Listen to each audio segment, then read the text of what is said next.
सफ़र थोड़ा कठिन है, सफ़र थोड़ा कठिन है, लेकिन हिम्मत नहीं हारूंगा। इतना तो भरोसा है खुद पर, इतना तो भरोसा है खुद पर, बाजी ज़रूर मैं मारूंगा। इसी के साथ मैं आज पढ़ाने वाला हूँ अम्लों के रासायनिक गुणधर्म। इसी के साथ हम पढ़ाएंगे आज अम्लों के रासायनिक गुणधर्म, जिसमें हम पढ़ाएंगे क्या, अम्लों की धातुओं के साथ क्रिया। अम्लों की धातुओं के साथ क्रिया है, अम्लों की धातुओं के साथ क्रिया। इसमें क्या कह रहा है और क्या नहीं कह रहा है, बहुत ही आसान है, सबसे आसान है। बस आपको अम्ल याद होना चाहिए, बस अम्ल का सूत्र। हमने अगली वीडियो में आपको कई सारे अम्ल का सूत्र बताया था, उन्हीं सारे अम्लों के सूत्र के माध्यम से हम आज क्या बताएंगे, अम्लों की धातुओं के साथ क्रिया। अम्ल की धातु के साथ क्रिया करके क्या बनाता है। जब अम्ल की धातु के साथ क्रिया कराई जाती है तो क्या बनाता है, लवण और हाइड्रोजन गैस क्या होती है, मुक्त हो जाती है।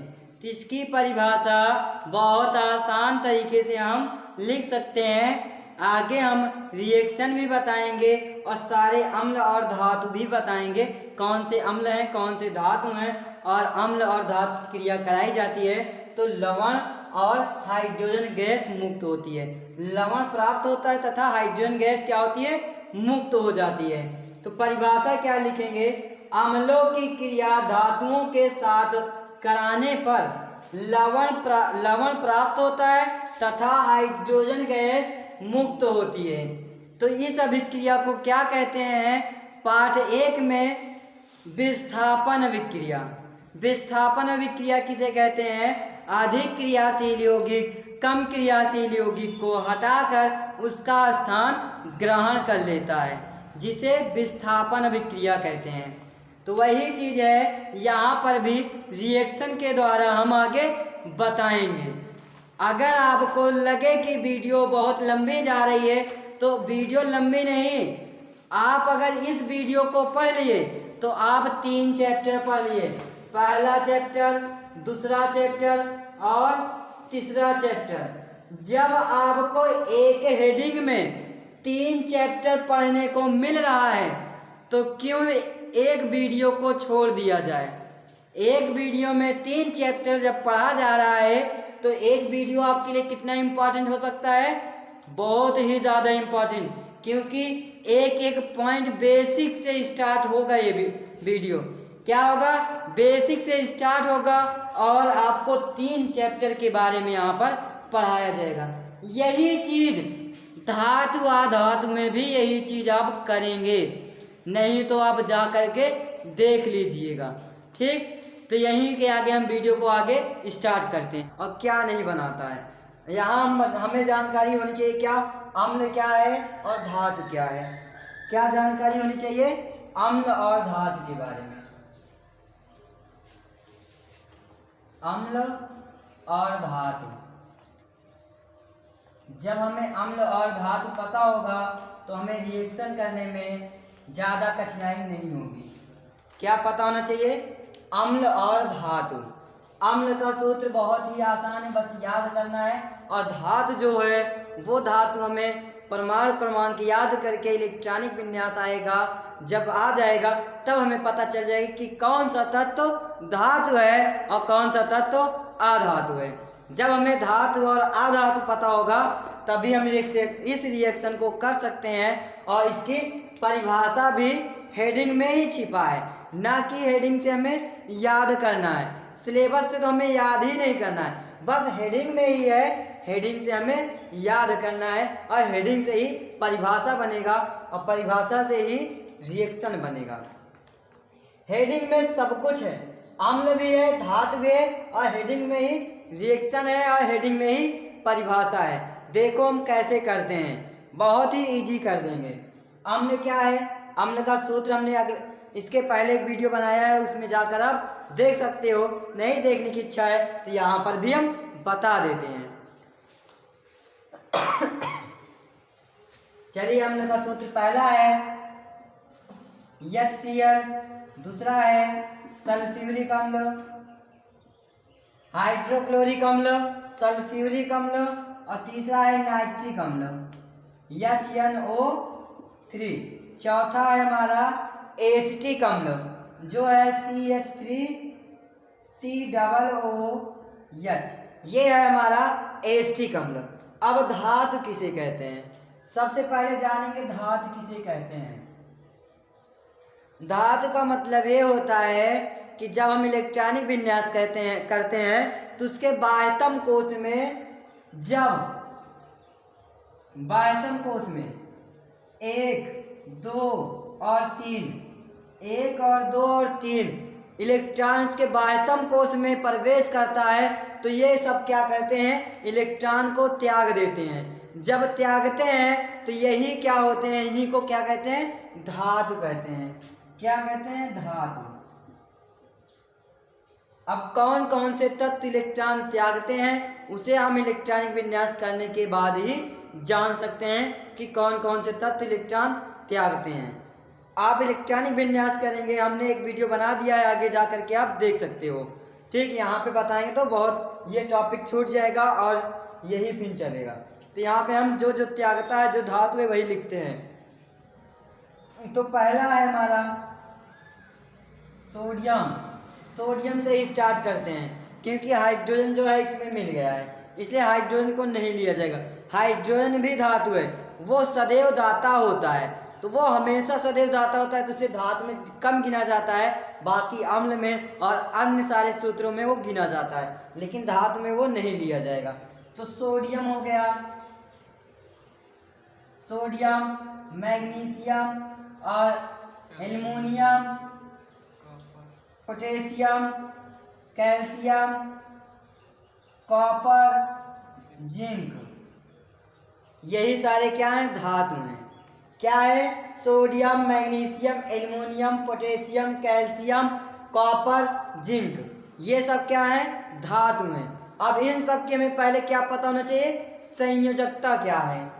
हम नीचे लिख देते हैं यहीं पर, संयोजकता क्या है।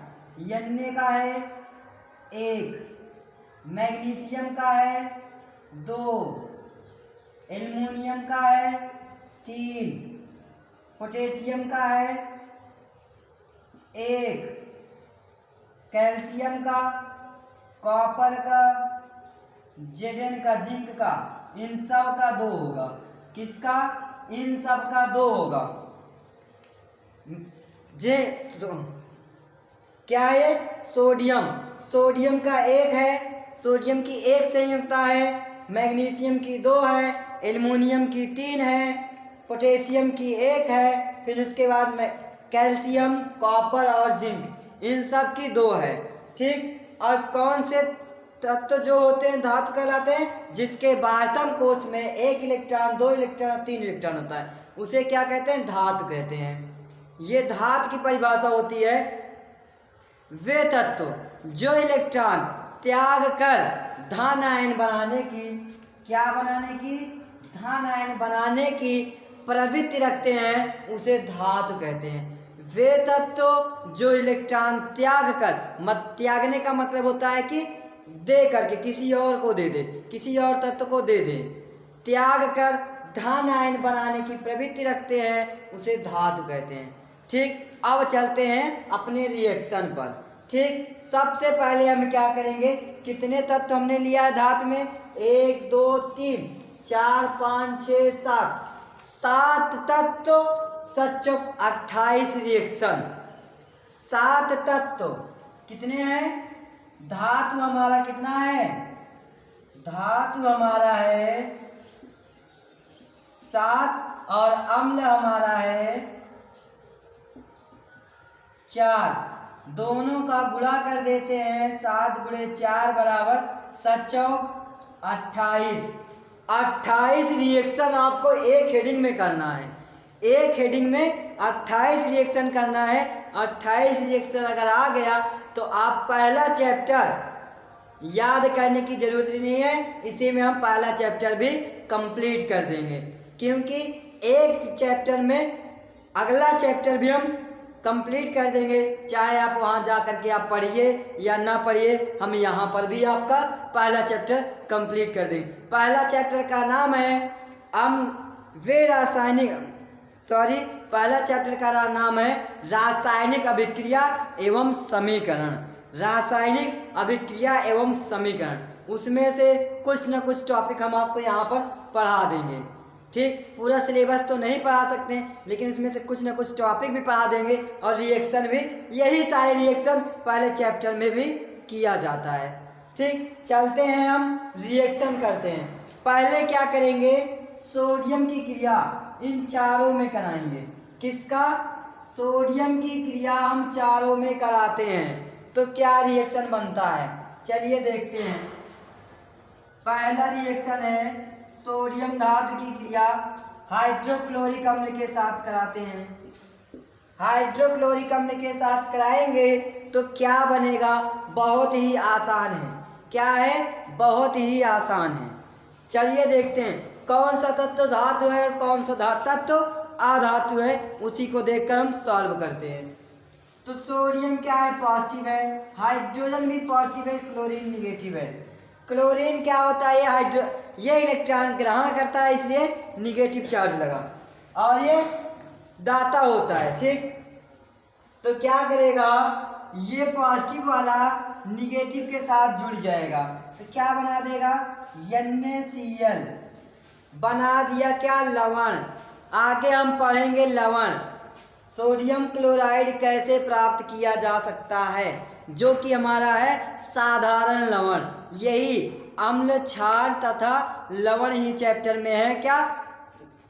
लवण भी पढ़ना है, आगे हम पढ़ेंगे, चाहे यहाँ पढ़ लो चाहे आगे पढ़ लो, आपके ऊपर डिपेंड करता है कि आप कहाँ पढ़ना चाहते हो। तो ये क्या हो गया, सोडियम क्लोराइड बन गया। अब आगे बचा क्या, हाइड्रोजन। एक हाइड्रोजन पॉजिटिव आयन में नहीं निकलेगा, हमने लिखा आपको बताने के लिए। क्यों लिखा? क्योंकि जब ये निगेटिव आयन नहीं बन रहा है तो ये क्यों पॉजिटिव आयन बनेगा। तो ये क्या करेगा, हाइड्रोजन गैस बनाएगी। जब हाइड्रोजन गैस बनाई तो जब यहाँ पे 2 हाइड्रोजन है और यहाँ पर 1 है तो दोनों को बैलेंस करना है। 2 हाइड्रोजन यहाँ हुआ तो 2 हाइड्रोजन यहाँ पर भी करना पड़ेगा। अब 2 क्लोरीन हो गया तो इस तरफ 1 ही क्लोरीन है तो यहाँ पर भी 2 क्लोरीन कर देंगे। अब यहाँ पर क्यों किया गया, इसका कारण समझ लो। इसका कारण ये है कि सोडियम की भी संयुक्ता क्या होती है, 1 होती है, और क्लोरीन की भी 1 होती है। इसलिए यहाँ ना करके यहाँ किया जाएगा। जब 2 सोडियम हो गया तो यहाँ पर भी 2 सोडियम करना पड़ेगा।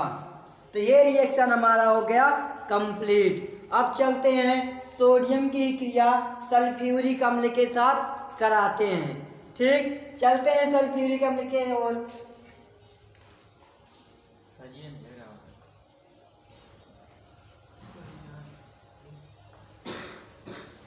सल्फ्यूरिक अम्ल भाई H2SO4।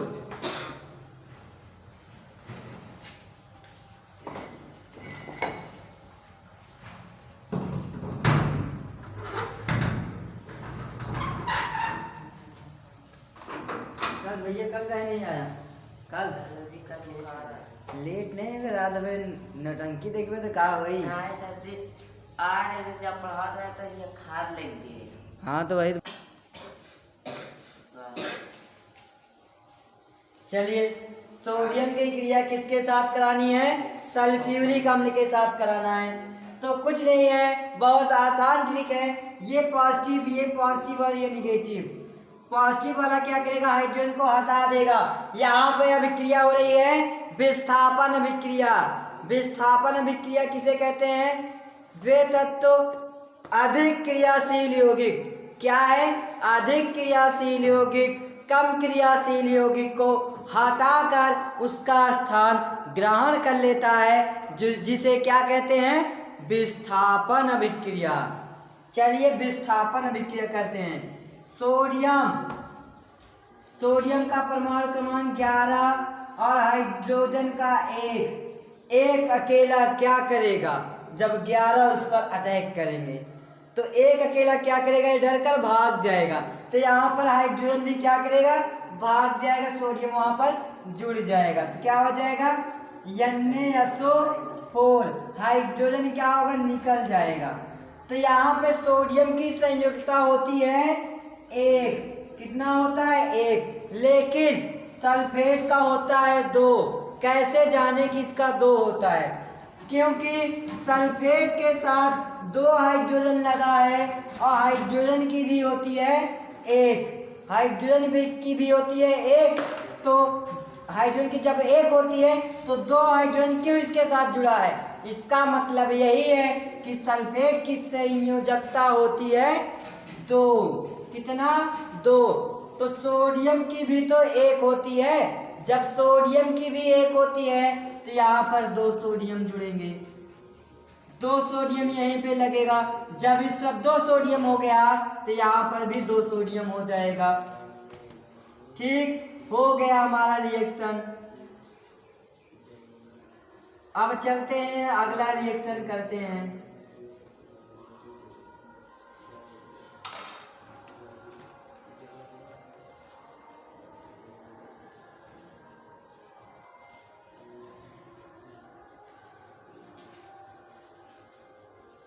चलिए अब रिएक्शन क्या है हमारा, सोडियम की क्रिया आप कराएंगे नाइट्रिक अम्ल से। पहले कराया हाइड्रोक्लोरिक अम्ल से, अब कराए फिर कराए सल्फ्यूरिक अम्ल से, अब कराएंगे नाइट्रिक अम्ल से। चलिए नाइट्रिक अम्ल से कराते हैं।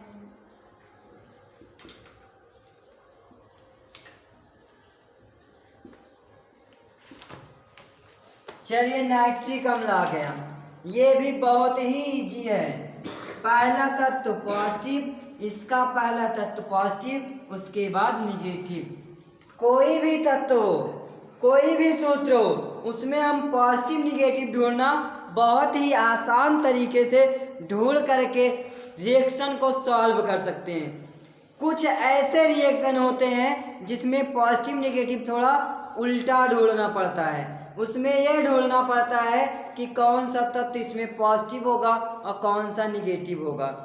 आपको हम बता सकते हैं कि इसमें कौन सा तत्व पॉजिटिव होगा और कौन सा निगेटिव, लेकिन हम सिखा रहे हैं आपको पहले रिएक्शन करना।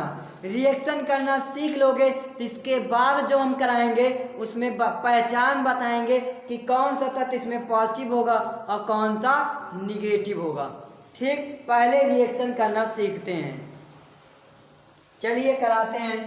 हाइड्रोजन क्या करेगा, सॉरी क्या है, सोडियम क्या करेगा, हाइड्रोजन को हटा देगा।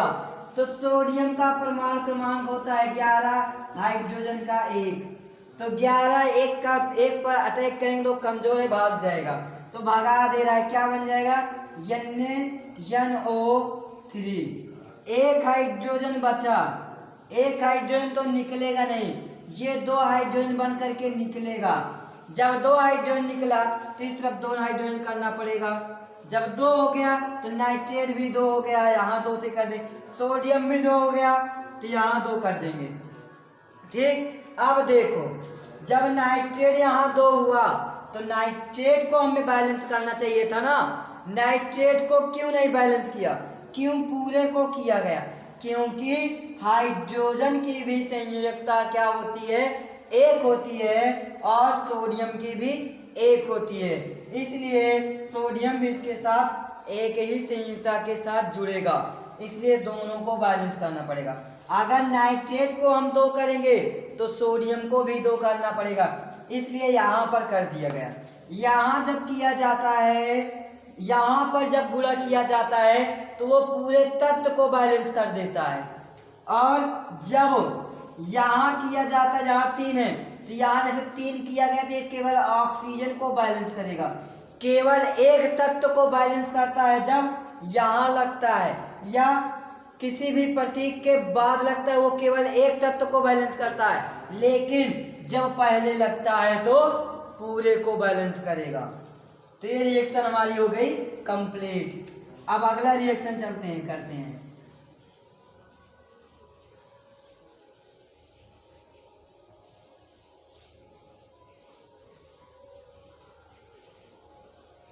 अब अगला रिएक्शन हमारा क्या है, सोडियम की क्रिया एसिटिक अम्ल के साथ कराएंगे।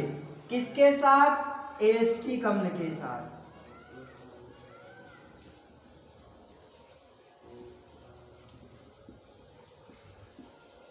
अब इसमें ही हम आपको बताएंगे कि कौन सा तत्व पॉजिटिव होगा और कौन सा तत्व निगेटिव होगा।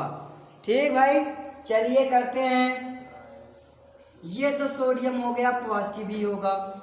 यहाँ से लेकर के यहाँ तक और यहाँ ये हाइड्रोजन, क्योंकि इसमें से हाइड्रोजन को ही बाहर निकालेगा, तो यही तो अकेला हाइड्रोजन दिखाई दे रहा है जो हमारा होगा क्या, पॉजिटिव, और ये हो जाएगा निगेटिव।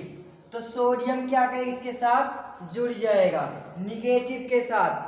क्यों निगेटिव के साथ ही जुड़ रहा है, निगेटिव के साथ ही क्यों जुड़ रहा है, पॉजिटिव के साथ क्यों नहीं जुड़ रहा है, ये आप नहीं जानते तो जान लीजिए।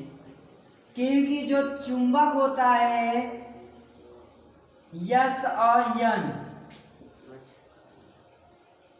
यस और यन, एक यहां बना देते हैं छोटा सा,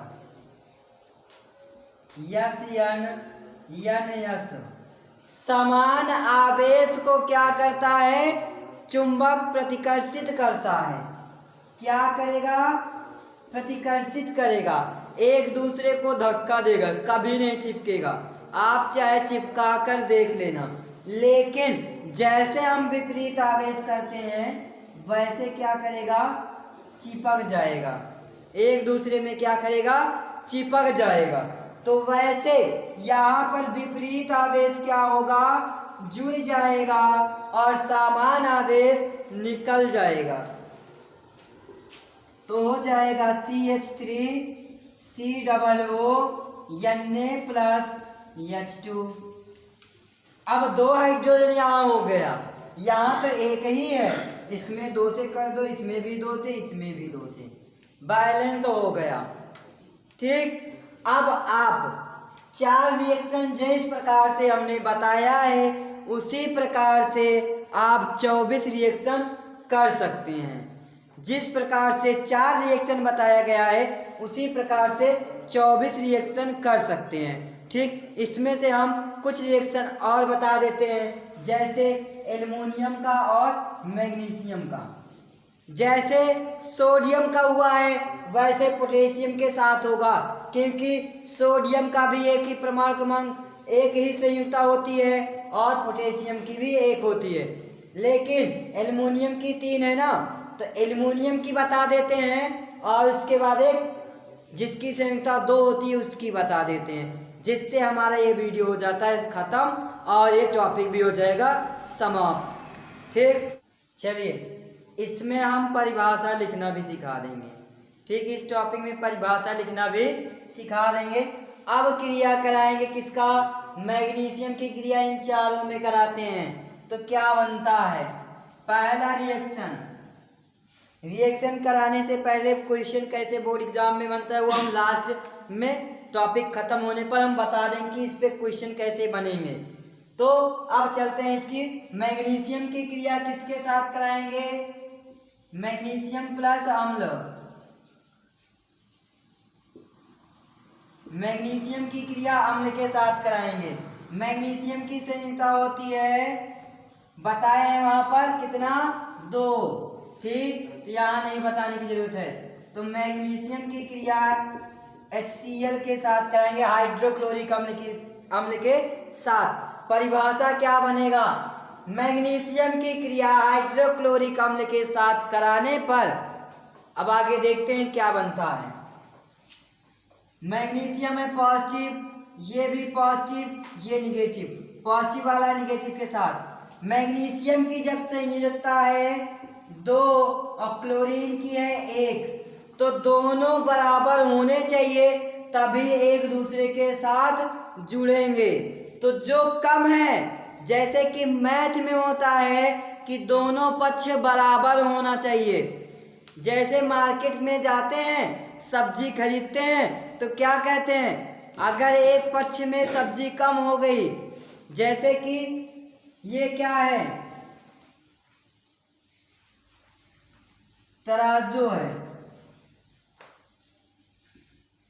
अगर इसमें क्या है?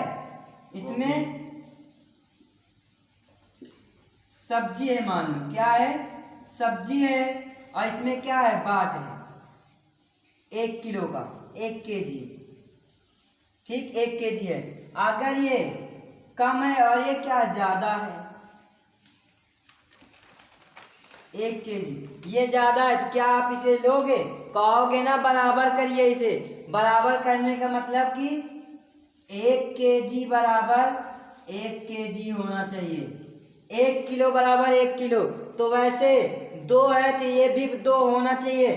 तो इसमें क्या करेंगे? 2 से गुणा कर देंगे। जब गुणा करेंगे तो ये भी 2 और ये भी 2, दोनों क्या हो गए? बराबर हो गए। तो इसमें क्या हुआ? इसकी 2 हो रही है लेकिन इसकी क्या हो रही है? 1 हो रही है। तो जिसमें 2 से गुणा किया गया है उसी में हम 2 से गुणा करेंगे, ना कि मैग्नीशियम में करेंगे।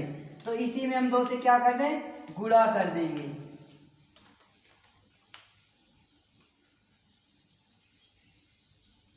तो क्या हो जाएगा? मैग्नीशियम क्लोरीन के साथ जुड़ जाएगा। क्लोरीन के साथ जुड़ा तो किसमें गुणा किया गया था? क्लोरीन में ना, क्योंकि क्लोरीन के तत्व में किया गया। अब यहाँ पे क्यों गुणा किया गया? क्योंकि हाइड्रोजन का भी 1 होता है, इसलिए इसे भी 2 करना पड़ेगा। इसलिए 2 से यहाँ तो क्लोरीन में किया गया तो क्लोरीन में 2 लगा देंगे, प्लस में 2 हाइड्रोजन निकाल देंगे। अब देखो क्यों मैग्नीशियम के साथ 2 क्लोरीन इस प्रकार से क्यों जुड़ा, वो यहाँ पर देखिए। मैग्नीशियम की 2 संयुक्ता होती है, इस पे 2 तत्व जुड़ने चाहिए। अब 2 क्लोरीन जब इस पे जाकर जुड़ेगा तो ClCl, तो इसे हम इस प्रकार से लिख सकते हैं। ठीक, आई बात समझ में? आगे चलते हैं।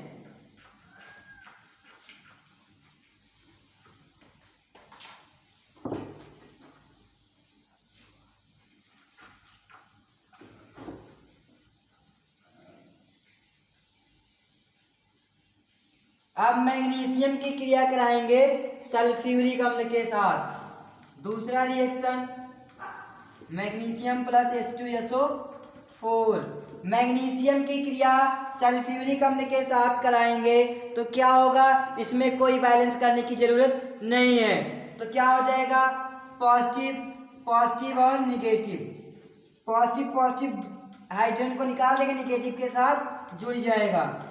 MgSO4 प्लस H2 गैस निकल गया। अब यहाँ पे बैलेंस क्यों नहीं किया गया? इसलिए नहीं किया गया क्योंकि मैग्नीशियम की संयुक्ता होती है 2 और सल्फेट की भी होती है 2। कैसे जाने सल्फेट की 2 होगी? क्योंकि सल्फेट के साथ 2 हाइड्रोजन लगा है, इसलिए सल्फेट की होगी 2। ठीक, अब आगे चलते हैं। अगला अब कराएंगे मैग्नीशियम की क्रिया नाइट्रिक अम्ल के साथ। परिभाषा क्या लिखेंगे? परिभाषा लिखेंगे मैग्नीशियम की क्रिया हाइड्रोक्लोरिक अम्ल के साथ कराने पर मैग्नीशियम क्लोराइड तथा हाइड्रोजन गैस मुक्त होती है, या मैग्नीशियम की क्रिया हाइड्रोक्लोरिक अम्ल के साथ कराने पर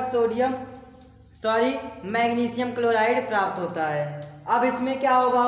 मैग्नीशियम की क्रिया सल्फ्यूरिक अम्ल के साथ कराने पर मैग्नीशियम सल्फेट प्राप्त होता है। नाम भी लिख देते हैं, इसका क्या है? Magnesium sulphate.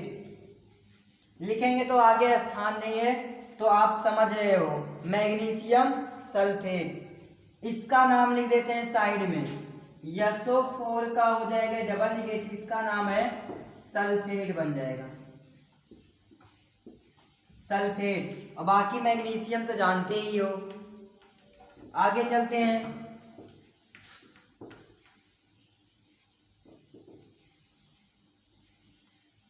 अब कराएंगे मैग्नीशियम की क्रिया नाइट्रिक अम्ल के साथ।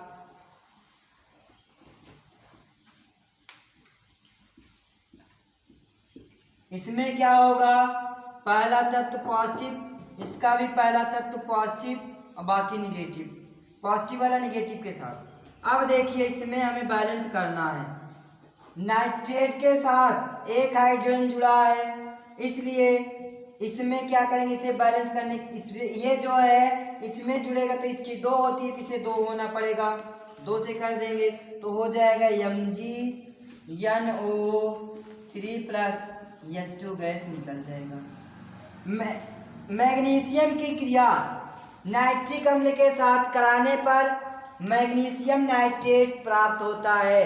हेडिंग में लिख देंगे, हेडिंग में परिभाषा क्या लिखेंगे, अम्ल की क्रिया धातुओं के साथ कराने पर लवण प्राप्त होता है। ठीक, आगे चलते हैं। मैग्नीशियम की क्रिया किसके साथ करा दें, एसिटिक अम्ल के साथ।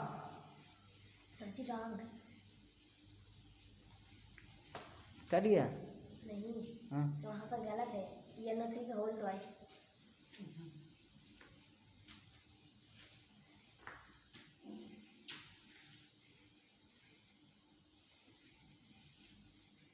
देखिए इसमें अभी क्या बाकी है, ये है कि जब हमने इसमें 2 से गुणा किया तो ये भी नाइट्रेट क्या हो गया, 2 गुना हो गया, और मैग्नीशियम एक ही रहेगा क्योंकि मैग्नीशियम की संख्या होती है 2, और मैग्नीशियम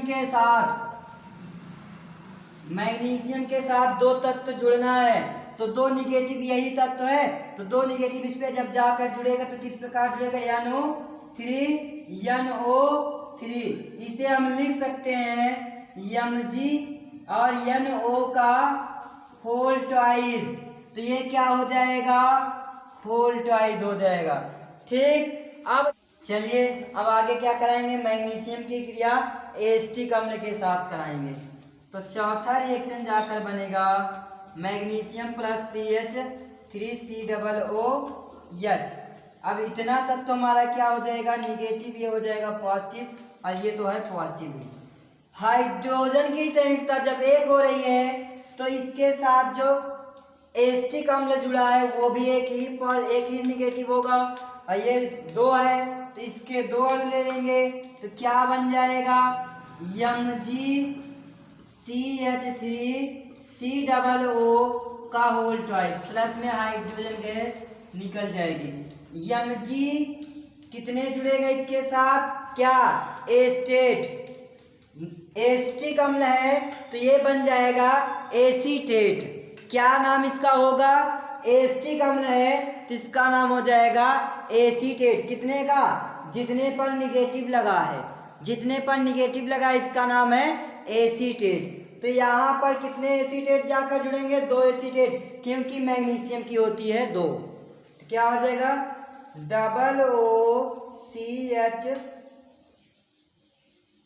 CH3, यहाँ पर CH3, इस प्रकार से चाहे लिख सकते हो और चाहे तो आप इस प्रकार से भी लिखा जा सकता है। इस तरह से लिख रहे हैं तो आप कंफ्यूज हो जा रहे होंगे, तो इसे हम लिख सकते हैं जैसे यहाँ दिया गया है CH3COO, इस प्रकार से भी हम लिख सकते हैं।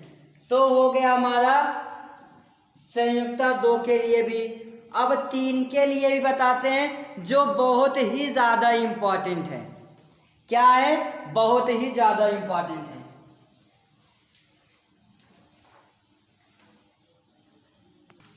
लगातार चलिए अब आगे हम बताएंगे क्या एल्युमिनियम की क्रिया इन सभी के साथ कराते हैं। तो इसकी संयुक्ता भी एक होती है, इसकी भी एक होती है, इसकी भी एक होती है, तो इसमें हम एल्युमिनियम का 2 ही बताएंगे, चौथे के साथ और दूसरे के साथ। जैसे चौथे और दूसरे के साथ होगा, चौथे के साथ जैसे होगा वैसे दूसरे के साथ भी और पहले के साथ भी होगा।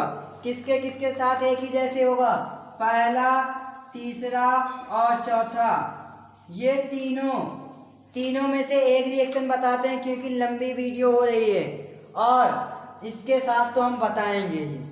ठीक, चलिए करते हैं। किसका क्रिया कराना है, एल्युमिनियम का। एल्युमिनियम की क्रिया करा देते हैं एसिटिक अम्ल के साथ CH3COO H। ठीक, एल्युमिनियम की संयुक्ता होती है 3 और इन सब की होगी 1। तो कैसे बैलेंस किया जाएगा? बहुत ही आसान भी है और कठिन भी है, पेपर में पूछा जाने वाला इम्पॉर्टेंट भी है, इम्पॉर्टेंट क्वेश्चन भी है।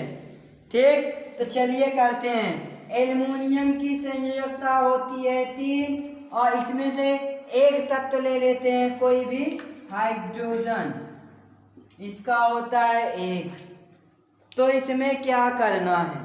इसमें यही काम करना है कि सम संख्या होनी चाहिए बैलेंस करने पर, विषम संख्या नहीं, क्योंकि विषम संख्या अगर जब करते हैं तो थोड़ा सा आते हैं मैथ में आते हैं। अगर हम किसी भी संख्या में, चाहे सम संख्या हो या विषम संख्या हो, चाहे सम संख्या में हम किसी भी संख्या से गुणा करें या सम संख्या में हम किसी भी संख्या से गुणा करें, देखो कैसे, थोड़ा मैथ पे चलते हैं तब इसे हम बैलेंस करना सिखाएंगे।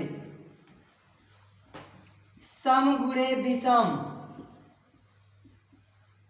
इन दोनों का जब गुणा होता है तो सम संख्या बनेगा।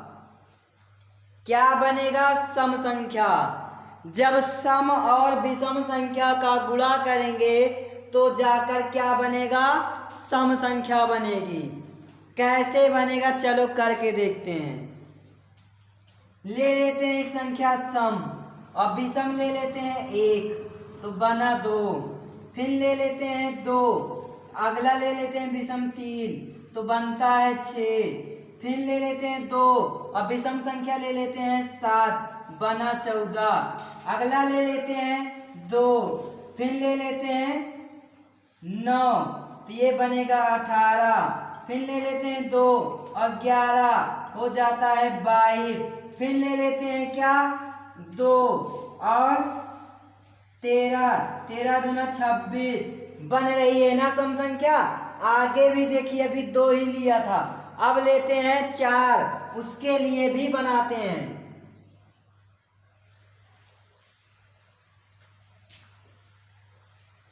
अब लेते हैं 4 गुणा कराते हैं 1, लेते हैं 4 गुणा कराते हैं 3, लेते हैं 4 गुणा कराते हैं 5 से, 4 पंचे 20, लेते हैं 4 गुणा कराते हैं 7 से, 7 चौक 28। आगे लेते हैं 6 गुणा कराते हैं, गुणा कराएंगे आगे किससे? 9 से, 9 छंग 54। आगे लेते हैं 8 गुणा कराते हैं 11, 88। आ रहा है कि नहीं सम संख्या?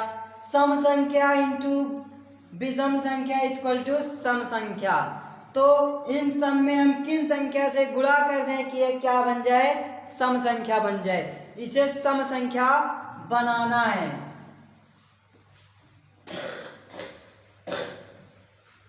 है ना सही? पहले पता था ना भैया, सम संख्या और विषम संख्या गुणा। चलिए क्या करते हैं, इसे हम बनाते हैं सम संख्या। जितना ये सम संख्या बनेगा उतना ये भी सम संख्या बनाना पड़ेगा, क्योंकि संयोजकता बैलेंस करने के लिए हमें सम संख्या की जरूरत पड़ती है। तो 1 से ना करके 2 से करेंगे तो क्या हो जाएगा? 6। जब ये 6 हो रहा है तो इसे भी 6 करना पड़ेगा। समझ में आई बात? चलते हैं आगे करते हैं। जब इसमें देखिए, जिसमें हम जितने से गुणा करे हैं उतने से हम इसमें भी गुणा कर देंगे। एल्युमिनियम में कितने से किया? 2 से, तो 2 से कर देंगे यहाँ पर। हाइड्रोजन में कितने से किया? 6 से, तो 6 से गुणा कर देंगे। अब क्या होगा? ये पूरा तत्व पॉजिटिव, ये पूरा तत्व निगेटिव, ये पॉजिटिव, तो पॉजिटिव वाला किसके साथ? निगेटिव के साथ। और ये निकलेगा, ये पूरा तत्व इसके साथ जाकर जुड़ेगा। तो Al आगे लिखते हैं CH3COO। अब क्या निकल रहा है? वो निकल रहा है हमारा क्या? Hydrogen gas. हाइड्रोजन कितना है? 6 का 9 6। तो 2 है तो 3 से गुणा करें, 3 दूना 6। अब देखते हैं एल्युमिनियम कितना है, 2, और एसीटेट कितना है, 6। अगर हम यहाँ पर 2 से गुणा कर देते हैं तो एल्युमिनियम तो 2 हो गया, एल्युमिनियम 2 हो गया, एसीटेट भी 2 हो गया, बचा कितना भी इसका अणु, 3। तो क्या कर देंगे, इसका होल थ्राइस लगा देंगे। हो गई रिएक्शन बैलेंस, रिएक्शन भी हो गया और बैलेंस भी हो गया। एल्युमिनियम की क्रिया एसिटिक अम्ल के साथ कराने पर एल्युमिनियम एसीटेट प्राप्त होता है।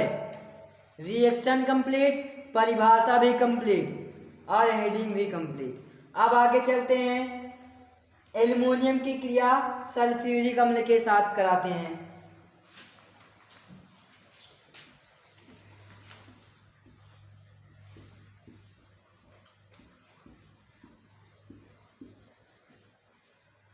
एल्युमिनियम की संयोजकता होगी कितना, अभी बताया 3। ये कैसे पता होगा, हमने स्टार्टिंग में वीडियो बनाने से पहले ही बता दिया था कि सभी तत्वों की संयोजकता आपको तब पता होगा जब आपको इलेक्ट्रॉनिक विन्यास करना आएगा। किसके नियम के अनुसार, बोर-बरी के नियम के अनुसार।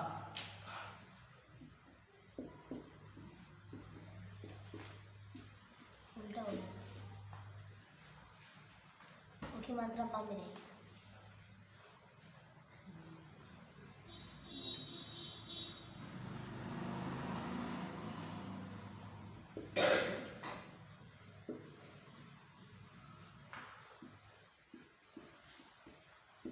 किसके अनुसार आना चाहिए सभी तत्वों का इलेक्ट्रॉनिक विन्यास, बोर-बरी के नियम के अनुसार। कितने तक आना चाहिए, 20 तक। 20 तक तत्व का इलेक्ट्रॉनिक विन्यास बोर-बरी के नियम के अनुसार होता है और किया जाता है। तो कम से कम 20 तक आना चाहिए अगर आप हाई स्कूल में हैं तो, और इंटर में हैं तो आप बाउ के नियम के अनुसार सभी तत्वों को आना चाहिए। ठीक, अब आगे चलते हैं। ये हो गया। अब इसमें क्या है, सल्फेट है, इसमें सल्फेट जुड़ा है। सल्फेट की हमने बताया था क्या होती है, 2।